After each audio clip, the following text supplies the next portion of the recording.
This is our pain research update for the month of May 2025, and what we're looking at is a variety of different articles this time, so let's get into them.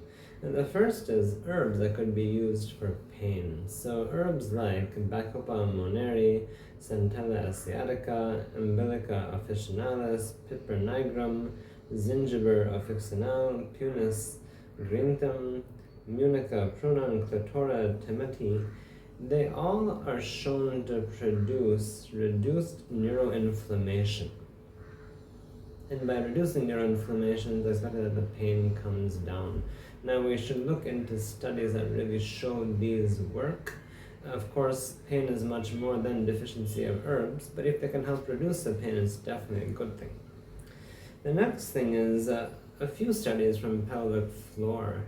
So here's a study that says looking at motion biofeedback training can help in women with urinary incontinence.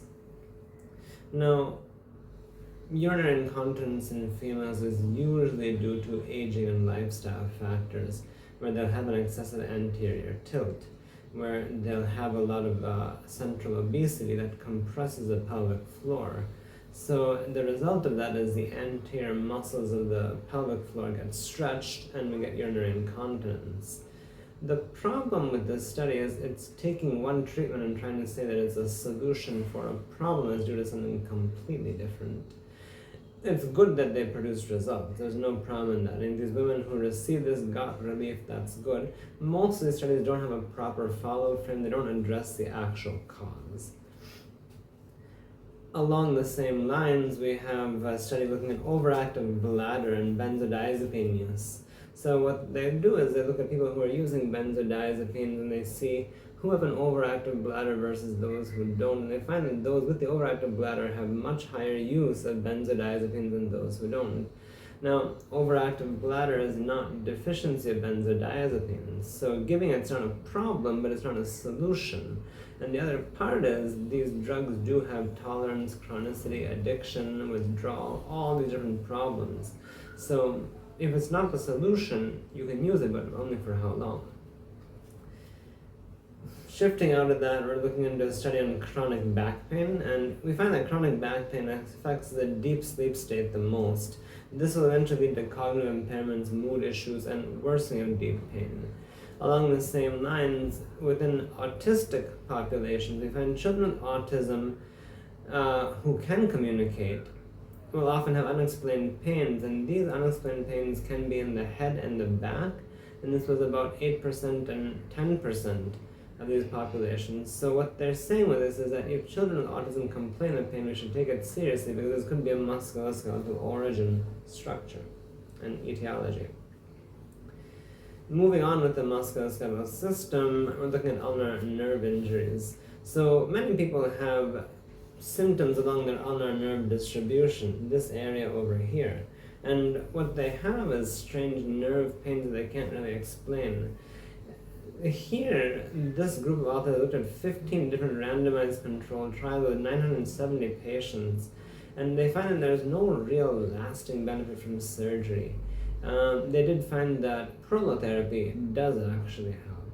And there's a particular reason for this. See, ulnar neuropathy is not really a deficiency of surgery, and surgery is not the cure, because what is tractioning the ulnar nerve in this region is often a structural issue up here in the neck. Inevitably, we find that people who have this kind of forward head have more and more of these problems, versus those with relatively good posture don't see as much of it. And thereby, if we focus on the nerve, we all miss the area that's actually where it's getting entrapped and having the problem. So it's no real surprise as the outcome they got. The other thing is, as physicians who advocate people to improve their lifestyle, we often get elderly people who don't really want to exercise. So this group of researchers looked at why old people don't do exercise, and what they found is fear of getting a re-injury. So they already have something, they're afraid of something new happening, they don't want to exercise, and they don't have information on what they can safely do without having problems, or they're not being informed properly, or they just don't have the motivation.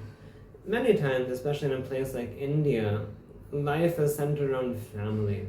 So once a person has had their family and they have an empty nest, they may not be sure what to do with their life afterwards, but they can definitely do what they enjoy, and that would be eating lots of food, gaining weight, watching TV. No one really finds motivation in exercising and taking care of their body, but that's what leads to suffering later on. Along those lines of non-pharmacological interventions, we have a study looking at non-pharmacological nursing interventions to decrease cancer pain. This is specific in that it's not nurses prescribing drugs anymore, it's actually just things that are not pills that could help a person get better. So they look at reflexology, aromatherapy, acupressure, massage, acupuncture. They have 1,070 patients out of 17 RCTs, and they find that all of these interventions really do help. Now that's really wonderful because cancer pain is cancer. So unless you treat the cancer, it's not going to go. Once you treat it, you have residual problems from it. But the key here is that you at least keep trying to modulate the nervous system so it's not overreacting to all pain signals. Along those lines, we have medical cannabis that shows a decrease in overall cancer pain. This was a review of 10,000 publications. Along those lines, again, we have music therapy for chronic pain with 9 randomized controlled trials in 787 patients.